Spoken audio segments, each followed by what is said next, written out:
Halo guys, perkenalkan nama saya Ririn Dewi Arianti, Prodi Teknologi Hasil Perikanan dengan NIM 2243108. Di sini saya akan menjelaskan tentang apa itu koelenterata. Tolong disimak ya. Apa itu koelenterata? Koelenterata berasal dari kata koilos, rongga tubuh atau selom, dan eternon atau usus. Jadi koelenteron artinya rongga yang berfungsi sebagai usus. Koelenterata hidupnya di perairan air laut maupun air tawar. Ciri-ciri hewan koelenterata. Hewan koelenterata memiliki beberapa ciri-ciri dan di sini saya akan menyebutkan 3 ciri khusus dari hewan koelenterata. Yang pertama, hewan koelenterata adalah hewan yang bersel banyak atau multiseluler. Kedua, di atas tubuh hewan koelenterata memiliki mulut dan juga tentakel untuk menangkap mangsa dan juga bergerak. Tentakel punya sel racun, cnidoblast atau sel penyengat, yaitu disebut nematosis. Dan yang ketiga yaitu mengalami metagenesis atau pergiliran keturunan, vegetatif pada fase polip dan generatif pada fase medusa. Tipe-tipe koelenterata. Koelenterata terbagi menjadi 2, yaitu ada polip dan juga medusa. Apa itu tipe polip? Tipe polip umumnya hidup soliter atau sendiri, tapi ada juga yang hidup dengan koloni, melekat pada dasar perairan, tidak dapat bergerak bebas.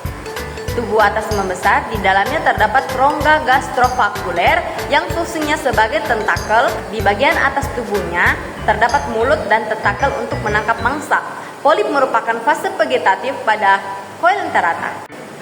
Sedangkan fase medusa merupakan fase generatif atau seksual, di mana pada fase ini menghasilkan sel telur dan juga menghasilkan sel sperma. Medusa dapat melepaskan diri dari induk dan berenang bebas di perairan. Bentuknya seperti payung dan mempunyai tentakel yang melambai-lambai. Kita bisa menamainya dengan ubur-ubur. Masuk di bagian reproduksi koelenterata. Koelenterata mempunyai 2 cara reproduksi, yaitu aseksual, vegetatif, dan juga seksual genetatif. Yang pertama yaitu aseksual atau vegetatif.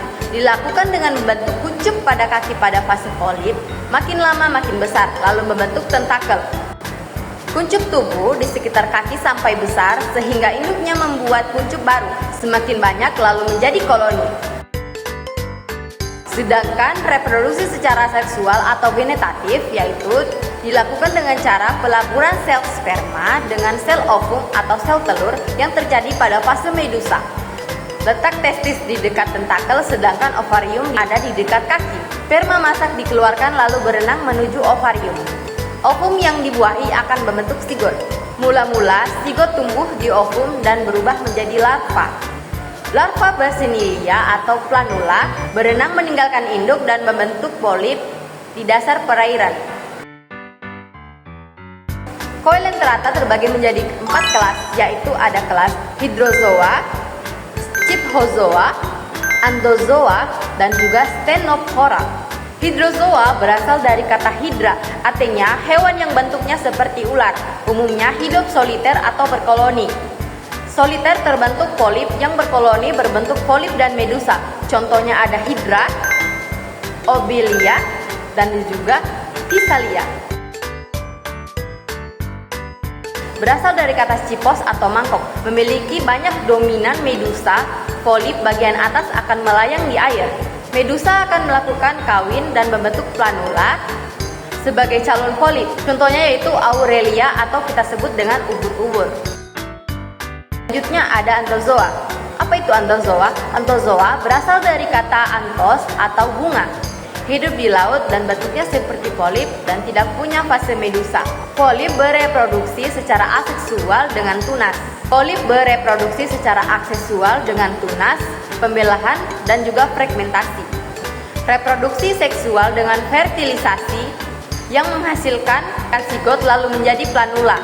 Contohnya yaitu anemon laut dan juga karang laut. Dan kelas terakhir yaitu Ctenophora. Beberapa zoolog menganggap Ctenophora merupakan filum tersendiri. Tubuhnya mempunyai lapisan mesoder, tidak mempunyai nematoksis, dan tentakelnya mengandung zat-zat pelekat untuk menangkap mangsa. Cara koelenterata memperoleh makanan. Coelentera hidup di perairan yang jernih yang mengandung partikel-partikel organik, plankton atau hewan-hewan kecil. Jika terdapat hewan kecil, misalnya jentik nyamuk menempel pada tentakel dan mengenai sel cnidoblast, maka sel tersebut mengeluarkan racun. Jentik akan lemas, lalu tentakel membawanya ke mulut. Di bawah mulut terdapat kerongkongan pendek lalu masuk ke rongga gastrovaskuler untuk dicerna secara ekstraseluler atau di luar sel. Sel-sel endoderma menyerap sari-sari makanan, sedangkan sisa-sisa makanan akan dimuntahkan melalui mulut. Oke teman-teman, sekarang kita ada di bagian manfaat Coelenterata sebagai ekonomis dan juga ekologi. Manfaat ekonomi hewan Coelenterata ada 5. Yaitu sebagai pariwisata, perikanan ekosistem, obat-obatan, perhias-hiasan, dan juga bahan bangunan. Sedangkan manfaat ekologi hewan Coelenterata yaitu sebagai habitat dan tempat perlindungan hewan-hewan Coelenterata, menjaga garis pantai, siklus nutrisi, dan juga yang terakhir yaitu penyeimbangan ekosistem laut. Oke guys, itulah materi yang saya bisa sampaikan terhadap Coelenterata. Semoga membantu teman-teman semua ya. Jangan lupa like, komen, dan share ya teman-teman. Dan untuk PowerPoint-nya saya taruh di kolom komentar.